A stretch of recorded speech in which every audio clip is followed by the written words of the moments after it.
आकाश में चमकते तारे, मुलायम बादल और मथुरा नगरी पर हल्की नीली रोशनी। शुरू होती है एक अंधेरी लेकिन रहस्यमयी रात से। मथुरा की जेल में माता देवकी और पिता वसुदेव कैद हैं। देवकी थकी हुई हैं, लेकिन उनके चेहरे पर दिव्य शांति है। तभी अचानक जेल रोशनी से भर जाती है। नन्हे कृष्ण का जन्म होता है। नीली त्वचा, गोल मटोल गाल, बड़ी चमकती आंखें और होठों पर हल्की मुस्कान, जैसे कोई प्यारा बालक। चारों ओर दिव्य संगीत गूंजता है और फूलों की खुशबू फैल जाती है। उसी पल जेल के ताले अपने आप खुल जाते हैं। सिपाही गहरी नींद में सो जाते हैं। वसुदेव जी नन्हे कृष्ण को गोद में उठाते हैं। उनके चेहरे पर आश्चर्य और भक्ति दोनों झलकते हैं। बारिश शुरू होती है। वसुदेव यमुना नदी की ओर बढ़ते हैं। तभी शेषनाग प्रकट होते हैं और अपने फन से छतरी बनाकर कृष्ण को बारिश से बचाते हैं। यमुना माता रास्ता दे देती है। पानी चमकता हुआ दो भागों में बट जाता है। वसुदेव गोकुल पहुंचते हैं। नंद बाबा के घर सब गहरी नींद में हैं। वसुदेव कृष्ण को यशोदा मैया के पास सुला देते हैं और वहां की कन्या को लेकर वापस लौट आते हैं। सुबह गोकुल में खुशियों की हलचल है। नन्हा कृष्ण मुस्कुराता है, आंखें झपकाता है और ऐसा लगता है जैसे वो कह रहा हो, सुबह का समय है। गोकुल के छोटे छोटे घर, हरी भरी गलियां और हल्की धूप सब हैं। एक रहस्यमयी स्त्री पूतना सुंदर रूप में गोकुल में प्रवेश करती है। उसकी आंखों में छल है, लेकिन चेहरे पर बनावटी ममता। वह अपने हाथों में झर लगा दूध लेकर नंद बाबा के घर पहुंचती है। अंदर यशोदा मैया नन्हे कृष्ण को सुला रही हैं। पूतना मीठी आवाज में कहती है, मैं इसे दूध पिलाना चाहती हूँ। माँ के वात्सल्य में डूबी यशोदा मैया उसे अनुमति दे देती है। पुतना कृष्ण को गोद में उठाती है। बालक कृष्ण का शांत तेजस्वी चेहरा जैसे सब कुछ जानते हुए भी मुस्कुरा रहा हो। जैसे ही कृष्ण दूध पीते हैं, वे झर नहीं, पूतना का प्राण खींचने लगते हैं। पूतना का सुंदर रूप बदलने लगता है। वह पीड़ा से चिल्लाती है और उसका असली राक्षसी रूप प्रकट हो जाता है। पूरा गोकुल कांप उठता है, लेकिन कृष्ण शांत हैं, नन्हे हाथों से पूतना को पकड़े हुए। एक तेज प्रकाश फैलता है और पूतना धरती पर गिर जाती है। उसका अंत हो जाता है। कुछ ही पल में सब शांत। कृष्ण सुरक्षित हैं। यशोदा मैया उन्हें गले से लगा लेती हैं। गोपियां नंद के आनंद भयो गाती हैं। वृंदावन के पास यमुना नदी बहती थी।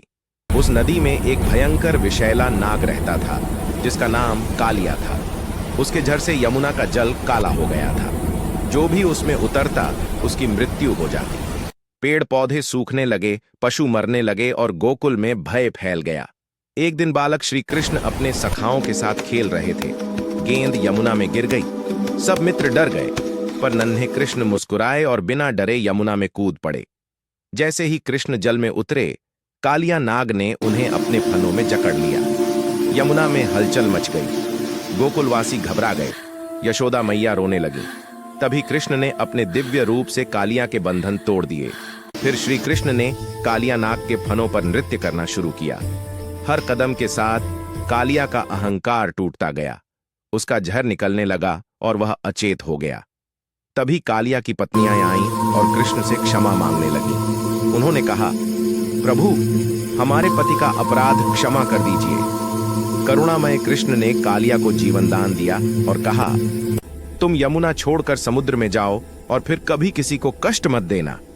लज्जित कालिया नाग ने कृष्ण के चरणों में शीश झुकाया और यमुना छोड़ दी।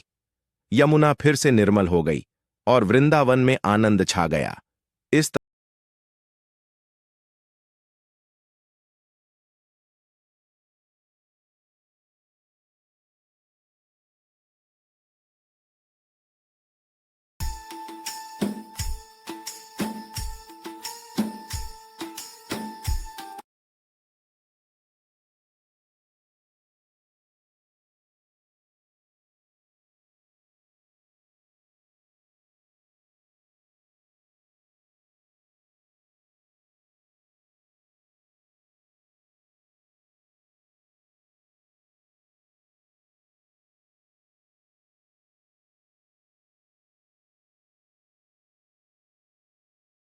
वृंदावन में एक सुनहरी सुबह थी। रंग बिरंगे घर, हरे भरे खेत और बीच में नन्हा कृष्ण गोल मटोल गालों और चमकती आंखों के साथ खड़े हैं।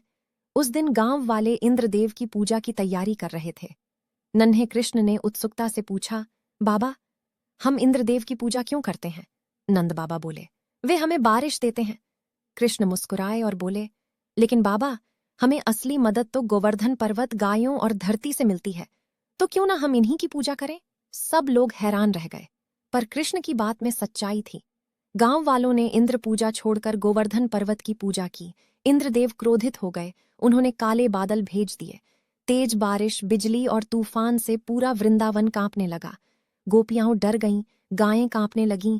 तभी नन्हे कृष्ण आगे आ उन्होंने मुस्कुराकर कहा, डरो मत।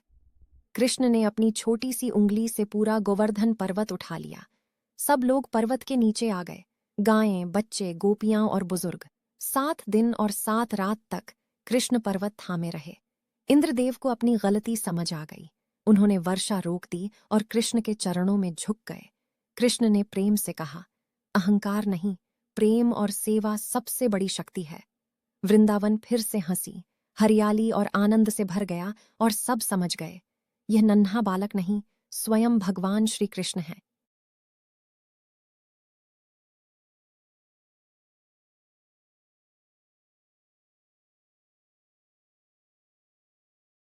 वृंदावन की शांत दोपहर थी। आंगन में नन्हे कृष्ण कमर से उखली के साथ बंधे खड़े थे। चेहरे पर हल्की मुस्कान और आंखों में वही शरारत। यशोदा मैया काम में लगी थीं। कृष्ण ने इधर उधर देखा और धीरे धीरे उखली को घसीटते हुए आगे बढ़े। आंगन के बाहर 2 विशाल अर्जुन वृक्ष खड़े थे जो आपस में बहुत पास थे। कृष्ण उखली को उनके बीच ले गए। जैसे ही उखली फंसी, जोर की आवाज हुई, धड़ाम, दोनों पेड़ टूटकर गिर पड़े। सारा वृंदावन हिल गया। उसी पल टूटे हुए वृक्षों से तेज प्रकाश निकला। 2 सुंदर दिव्य पुरुष प्रकट हुए। उन्होंने हाथ जोड़कर कहा, हे नंदलाल, हम नलकूबर और मणिग्रीव हैं, कुबेर के पुत्र। आर्षि नारद के श्राप से हम वृक्ष बन गए थे। आज आपकी कृपा से हमें मुक्ति मिली। कृष्ण मुस्कुराए और बोले, अहंकार से मुक्ति ही सच्ची मुक्ति है। दोनों ने प्रणाम किया और दिव्य लोक को चले गए। उधर यशोदा मैया दौड़ती हुई आईं। पेड़ टूटे देखकर घबरा गईं, पर कृष्ण को सुरक्षित देखकर उन्हें गले लगा लिया। कृष्ण की आंखों में चमक थी, जैसे बाल लीला में भी लीला छिपी हो। वृंदावन समझ गया, यह कोई साधारण बालक नहीं, स्वयं भगवान। वृंदावन की सुबह बहुत ही सुहानी थी। आसमान हल्का नीला, हवा में मोगरे की खुशबू और गलियों में बच्चों की हंसी गूंज रही थी। नन्ही राधा अपनी मैया के साथ ताजा दही से भरी मटकी लेकर आंगन में आई। मटकी को रस्सी से बांधकर ऊंचाई पर टांग दिया गया। उधर नन्हे कृष्ण अपने सखाओं के साथ छुपकर यह सब देख रहे थे। कृष्ण की आंखों में वही जानी पहचानी शरारत चमक उठी। धीरे से बोले, देखा, राधा की मटकी में तो सबसे मीठा माखन होगा। कृष्ण ने अपने सखाओं के साथ मिलकर मानव पिरामिड बनाया। एक एक करके सब चढ़े और सबसे ऊपर पहुंचे नन्हे कृष्ण। जैसे ही उन्होंने मटकी को छुआ, छनन मटकी हल्के से हिल गई। तभी राधा ने ऊपर देखा और बोली, अरे कान्हा, मेरी मटकी छोड़ दो। लेकिन कृष्ण मुस्कुराए और अगले ही पल मटकी फूट गई। दही की सफेद धार जमीन पर फैल गई। राधा पहले तो चौंक गई, फिर नाराज होकर बोली, कान्हा, ये क्या किया? कृष्ण ने दही से सन्ने हाथ जोड़कर मासूमियत से कहा, राधे, ये तो माखन यमुना मैया के लिए था। राधा यह सुनकर हंस पड़ी। उसकी हंसी के साथ ही पूरा आंगन खिल उठा। गोपियां भी आ गईं और सब कृष्ण की शरारत पर मुस्कुराने लगीं। वृंदावन में फिर से गूंज उठी हंसी और प्रेम, भक्ति व बाल लीलाओं से वातावरण भर गया। यही थी नन्हे कृष्ण की प्यारी शरारत, राधा की मटकी फोड़ लीला। जय श्री कृष्णा। जो वृंदावन से है वो कमेंट करे और गोकुल से वो लाइक शेयर करें। गांव का सुंदर दृश्य, धूप में चमकता वृंदावन, मिट्टी के घर, गायें चरती हुईं। नन्हे कन्हैया मिट्टी में खेल रहे हैं। उनके गाल मिट्टी से सने हुए हैं। आंखों में शरारत चमक रही है। कन्हैया चुपके से थोड़ी मिट्टी मुंह में डाल लेते हैं। पास खड़ी एक गोपी यह देख लेती है और दौड़कर यशोदा मैया से शिकायत करती है। गोपी, मैया, कन्हैया मिट्टी खा रहे हैं। यशोदा मैया प्रेम और हल्की डांट के साथ कन्हैया के पास आती हैं। यशोदा मैया, कन्हैया, मुंह खोलो, दिखाओ क्या खाया है। कन्हैया मासूम चेहरा बनाकर सिर हिलाते हैं। जैसे ही कन्हैया मुंह खोलते हैं, दिव्य प्रकाश फैल जाता है। यशोदा मैया को कन्हैया के मुख में धरती, समुद्र, आकाश, सूर्य, चंद्रमा, तारे, देवता, आर्षि मुनि, पूरी सृष्टि दिखाई देती है। यशोदा मैया स्तब्ध रह जाती हैं। आंखों में आंसू, हृदय में आश्चर्य और भक्ति। यशोदा मैया धीरे से, ये क्या है? मेरा लाला, पूरी सृष्टि। क्षण भर में सब सामान्य हो जाता है। कन्हैया फिर वही नन्हे बालक बन जाते हैं और शरारती मुस्कान देते हैं। मैया, मैंने तो कुछ नहीं खाया। यशोदा मैया कन्हैया को गले से लगा लेती हैं। तू मेरा लाला है, बस मेरा बच्चा। मां बेटे का प्रेम छलकता है।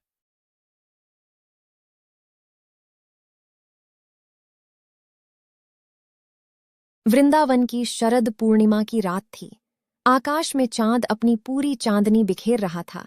यमुना किनारे कूंजों में मृदुल रोशनी फैली थी। श्री कृष्ण नीली आभा के साथ खड़े थे। मोर पंख सजा था और होठों पर दिव्य मुस्कान थी।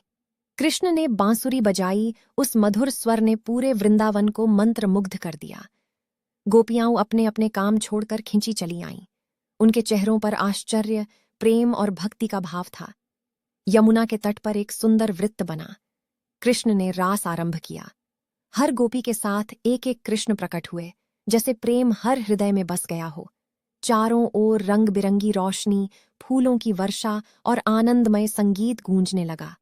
गोपियां नृत्य करतीं, हंसतीं और कृष्ण की ओर देखतीं।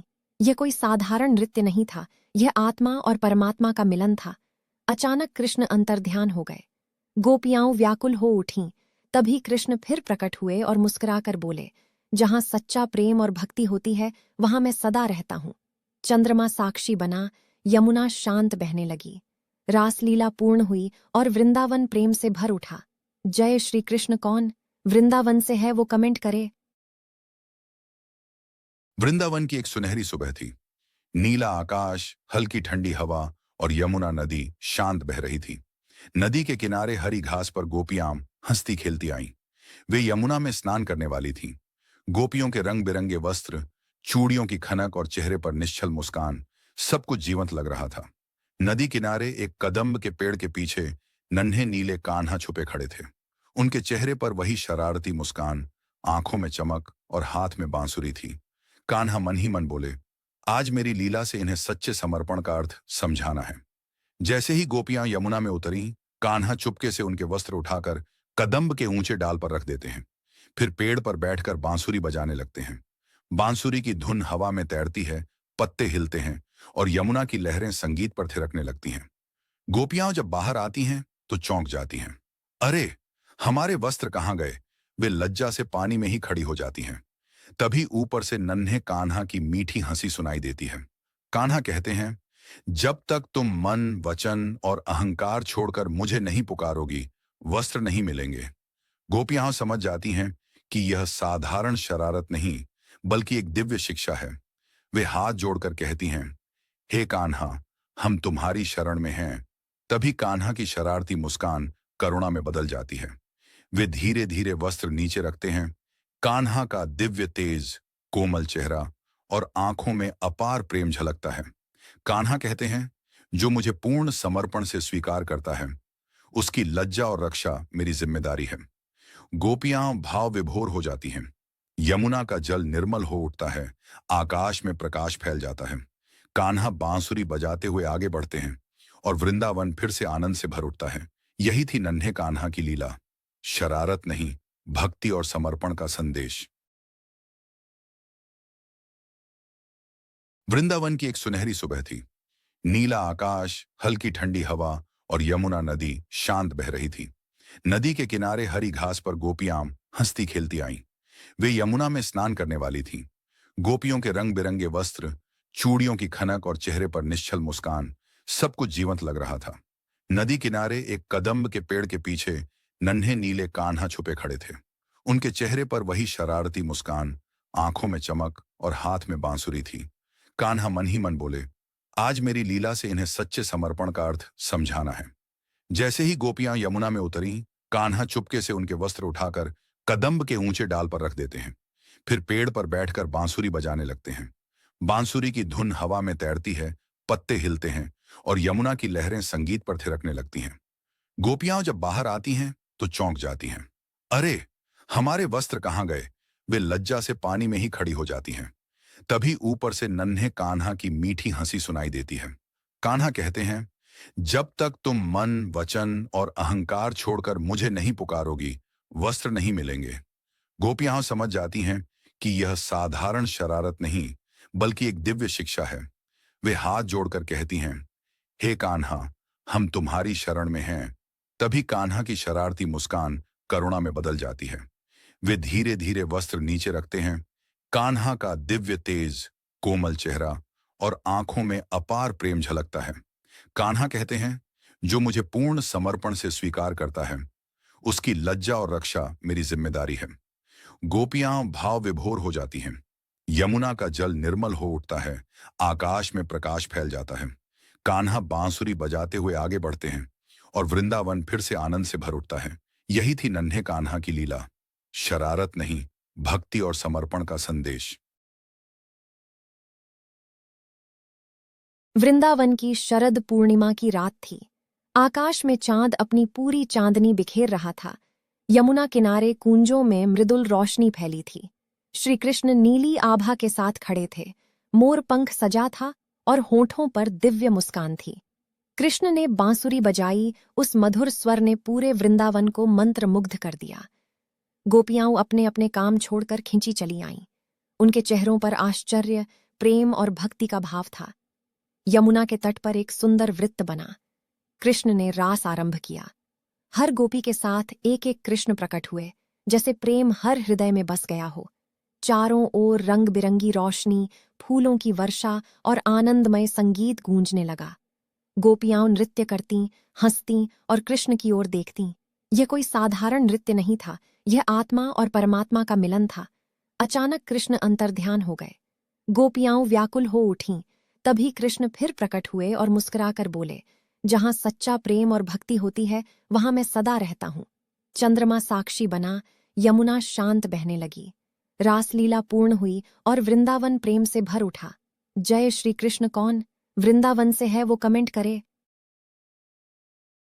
बर्बरीक से बलिया देव कैसे पड़ा? यह श्रद्धा, त्याग और वचन की अमर कहानी है। विशाल कुरुक्षेत्र में आकाश लालिमा से भरा, शंखनाद हो रहा है। देवता, आर्ष और गंधर्व ऊपर से युद्ध की ओर देख रहे हैं। महाभारत का महासंग्राम, जहां धर्म और अधर्म का निर्णय होना है। लेकिन इस युद्ध में एक ऐसा योद्धा भी है जिसकी शक्ति स्वयं युद्ध का परिणाम बदल सकती है।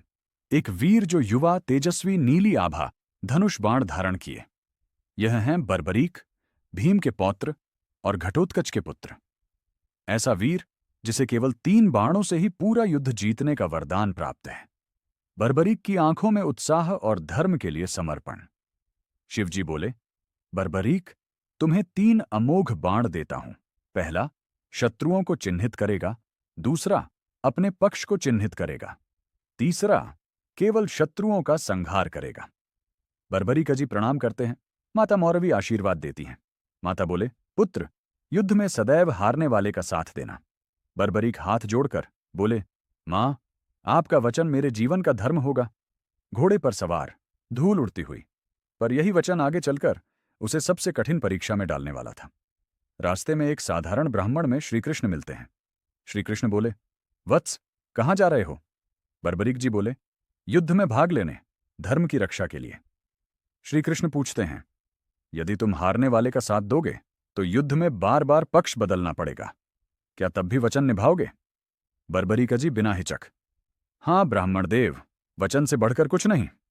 कृष्ण गंभीर हो जाते हैं। श्री कृष्ण कहते हैं, मुझे अपने बाणों की शक्ति दिखाओ। बर्बरीक जी पहला बाण चलाते हैं। वह पूरे कुरुक्षेत्र के हर जीव को चिन्हित कर देता है। दूसरा बाण केवल कृष्ण के चरणों को छोड़कर सब चिन्हित होता है। श्री कृष्ण आश्चर्य में बोले, अद्भुत! कृष्ण अपने वास्तविक रूप में प्रकट होते हैं। दिव्य प्रकाश, शंख, चक्र। श्री कृष्ण बोले, बर्बरीक, यदि तुम युद्ध में उतरे तो युद्ध का संतुलन नष्ट हो जाएगा। बर्बरीक नतमस्तक। श्री कृष्ण, क्या तुम अपने शीश का दान करोगे? बर्बरीक मुस्कुराता है। प्रभु, शीश क्या? मेरा सब कुछ आपके चरणों में है।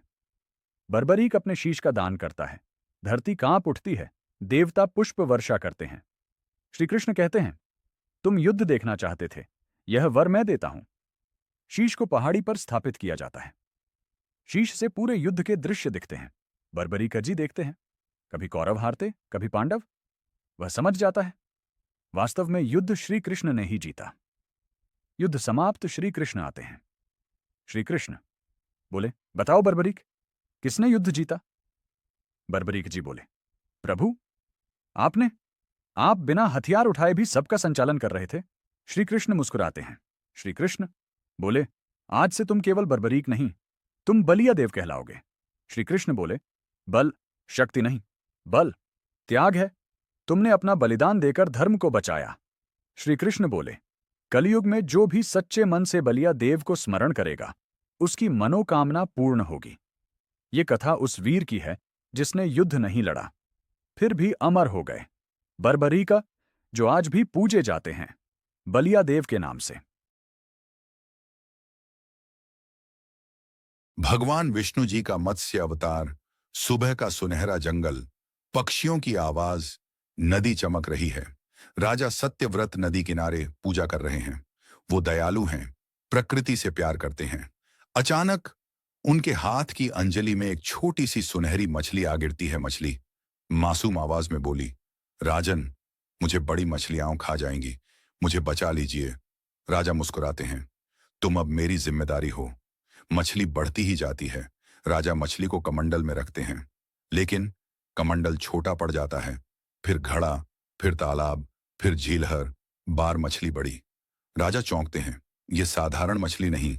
मछली की आंखों में दिव्य चमक बड़ी। झील में विशाल चमकदार मछली। मछली की आवाज गूंजती है, राजन, मैं विष्णु हूं। 7 दिन बाद प्रलय आने वाला है। आसमान में बादल, बिजली। राजा घबरा जाते हैं। विष्णु जी बोले, एक विशाल नाव बनाओ, 7 आशियों, बीज, औषधियां, जानवर, सब साथ लाना। मैं तुम्हें रास्ता दिखाऊंगा। लोग नाव बना रहे, जानवर चढ़ रहे, बीजों की पोटलियां, आरशी मंत्र जप रहे। बच्चे पूछते, क्या सच में दुनिया डूब जाएगी? राजा कहते हैं, डरो मत, विश्वास रखो। आसमान काला, हवा तेज, भयानक तूफान, पहाड़ टूटते, पेड़ उड़ते, बिजली चमकती, पानी सब डुबो देता है। नाव डगमगा रही है, लोग डर से रो रहे हैं। तभी समुद्र के अंदर से विशाल दिव्य मत्स्य प्रकट होता है। मत्स्य कहता है, नाव को मेरे सींग से बांधो। सर्प वासुकी रस्सी बनता है, नाव बनती है। अब मत्स्य प्रलय के समुद्र में नाव खींचता है। ऊपर तूफान, नीचे अंधेरा, लेकिन नाव के अंदर दीपक जल रहा है, आशा जिंदा है। अचानक समुद्र से एक भयानक दैत्य निकलता है। वो वेदों को छीनना चाहता है। मत्स्य की आंखें चमकती हैं। समुद्र के बीच महायुद्ध, लहरें ऊंची, बिजली गिरती, दैत्य गरजता। मत्स्य अपनी पूंछ से प्रहार करता है। चमकदार ऊर्जा, दैत्य नष्ट, तूफान शांत। सूरज की पहली किरण। नाव एक पहाड़ की चोटी पर रुकती है। पानी घटने लगता है। जानवर बाहर आते हैं, पक्षी उड़ते हैं, फूल खिलते हैं। राजा रो पड़ते हैं। नई सृष्टि। मत्स्य धीरे धीरे प्रकाश में बदलता है। विष्णु जी बोले, जब जब पृथ्वी पर संकट आएगा, तब तब मैं अवतार लेके पृथ्वी की रक्षा करूंगा। कूर्म अवतार कथा। स्वर्गलोक में अंधकार छाया है। देवता तेजहीन और दुर्बल हो चुके हैं। इंद्र का सिंहासन डगमगा रहा है। बृहस्पति जी कहते हैं, देवताओं का तेज क्षीण हो गया है। अमृत के बिना संतुलन असंभव है। देवता ब्रह्मा जी के साथ क्षीर सागर जाते हैं और भगवान विष्णु का ध्यान करते हैं। क्षीर सागर से दिव्य प्रकाश प्रकट होता है। भगवान विष्णु मुस्कुराते हुए कहते हैं, देवताओं, अमृत मंथन ही उपाय है, पर याद रखना, अधर्म से दूरी बनाए रखना। देवता और असुर अस्थाई संधि करते हैं। विशाल मंदराचल पर्वत, वासुकी नाग रस्सी बने हैं। देवता पूंछ पकड़ते हैं। असुर मुख। जैसे ही मंथन शुरू होता है, धरती कांप उठती है। मंदराचल पर्वत का भार असहनीय हो जाता है। वह धीरे धीरे क्षीर सागर में डूबने लगता है। देवता घबरा जाते हैं। असुर हंसते हैं। इंद्र देव पुकारते हैं, नारायण, रक्षा कीजिए। अचानक समुद्र में स्वर्णिम प्रकाश, विशाल कछुए के रूप में भगवान विष्णु प्रकट होते हैं। चमकता कवच सा खोल, शांत करुण नेत्र समुद्र लहरें प्रणाम करती हुई भगवान विष्णु कहते हैं, पर्वत को मुझ पर स्थापित करो। मंदराचल पर्वत कूर्म अवतार की पीठ पर स्थिर हो जाता है। अब मंथन पुनः शुरू होता है। देवता असुर दोनों आश्चर्य में। धरती और आकाश में संतुलन लौटता है। मंथन से हलाहल विष निकलता है। संपूर्ण सृष्टि संकट में। भगवान शिव प्रकट होते हैं। पार्वती भयभीत। शिव विष पी लेते हैं, गला नीला पड़ता है, इसलिए नीलकंठ कहा लये। कूर्म अवतार मौन होकर यह दृश्य देखते हैं। दिव्य रत्नों का उदय क्रमशः निकलते हैं। कामधेनु, ऐरावत, लक्ष्मी जी, कल्प वृक्ष, धनवंतरी अमृत कलश लिए बाहर आते, सुनहरी रोशनी और पुष्प वर्षा होती है। असुर अमृत छीन लेते हैं। तभी भगवान विष्णु मोहिनी रूप धारण करते हैं। सौम्य मुस्कान, मायावी सौंदर्य। असुर मोहित हो जाते हैं। देवताओं को अमृत प्राप्त होता है। सृष्टि में पुनः संतुलन होता। हे कूर्म अवतार समुद्र में विलीन होते हुए कहते हैं, जब भी संतुलन डगमगाए, धर्म स्वयं आधार बनता है। आकाश में ओम नमो नारायणाय गूंजता है। शांत क्षीर सागर में सूर्यास्त के समय जल में हल्की सुनहरी आभा। धैर्य और स्थिरता ही सच्ची शक्ति है। भगवान विष्णु और माता लक्ष्मी का पावन विवाह। सृष्टि के आरंभ में जब तीनों लोकों की रचना हो चुकी थी, तब भी संसार में स्थिरता और समृद्धि का पूर्ण संतुलन नहीं था। धर्म की रक्षा और सृष्टि के संचालन का दायित्व भगवान विष्णु के हाथों में था। वे क्षीर सागर में शेषनाग पर योग निद्रा में विराजमान रहते थे और संपूर्ण जगत उनकी श्वास प्रश्वास से संचालित होता था। एक समय देवताओं और असुरों के बीच अमृत प्राप्ति के लिए समुद्र मंथन हुआ। मंथन से अनेक दिव्य रत्न निकले, पर अंत में जो प्रकट हुआ वह था साक्षात माता लक्ष्मी का दिव्य रूप। वे कमल पुष्प पर विराजमान थीं। उनके मुख पर करुणा, नेत्रों में शांति और चरणों में सौभाग्य का वास था। उनके प्रकट होते ही तीनों लोकों में प्रकाश फैल गया। देवताओं ने माता लक्ष्मी से निवेदन किया कि वे उनके लोक में निवास करे, पर माता लक्ष्मी का हृदय स्थिर नहीं हुआ। उनकी दृष्टि दूर क्षीर सागर में विराजमान भगवान विष्णु पर जाकर ठहर गई। उसी क्षण उन्होंने निर्णय कर लिया कि वे केवल धर्म के रक्षक विष्णु के साथ ही निवास करेंगी। भगवान विष्णु ने जब माता लक्ष्मी को देखा तो उन्होंने उन्हें आदरपूर्वक अपने हृदय से लगाया और कहा, हे देवी, तुम मेरी शक्ति हो, तुम्हारे बिना सृष्टि का संचालन संभव नहीं। माता लक्ष्मी ने मधुर स्वर में उत्तर दिया, और आप मेरे लिए आश्रय और धर्म हैं। देवताओं ने समझ लिया कि यह मिलन केवल प्रेम का नहीं, बल्कि धर्म और समृद्धि के एकत्व का प्रतीक है। देवर्षि नारद ने ब्रह्मा जी को यह समाचार दिया। ब्रह्मा, शिव और समस्त देवताओं ने वैकुंठ में एक सभा की ओर भगवान विष्णु तथा माता लक्ष्मी के विवाह का निश्चय किया। शुभ मुहूर्त निश्चित हुआ।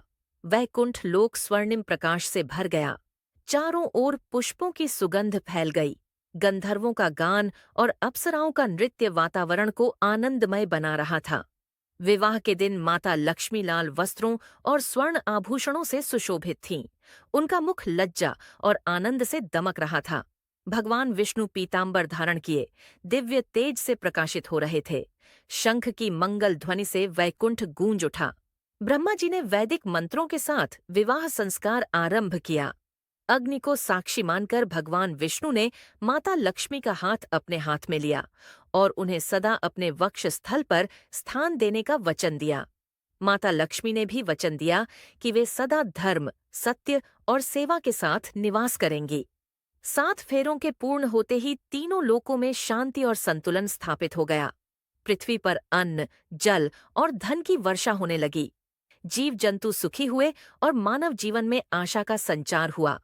भगवान शिव ने आशीर्वाद देते हुए कहा, यह विवाह सृष्टि के कल्याण का आधार है। देवताओं ने पुष्प वर्षा की और जयकार किया, जय लक्ष्मी नारायण। विवाह के पश्चात भगवान विष्णु और माता लक्ष्मी वैकुंठ में सिंहासन पर विराजमान हुए। उसी दिन से वे लक्ष्मी नारायण के रूप में पूजित हुए। कहा जाता है कि जहाँ भगवान विष्णु का वास होता है, वहाँ माता लक्ष्मी स्वयं आती हैं, और जहाँ धर्म, विनम्रता और सेवा होती है, वहाँ कभी अभाव नहीं रहता। कथा का सार विष्णु और लक्ष्मी का विवाह यह सिखाता है कि समृद्धि केवल धन से नहीं, बल्कि धर्म, करुणा और संतुलन से आती है।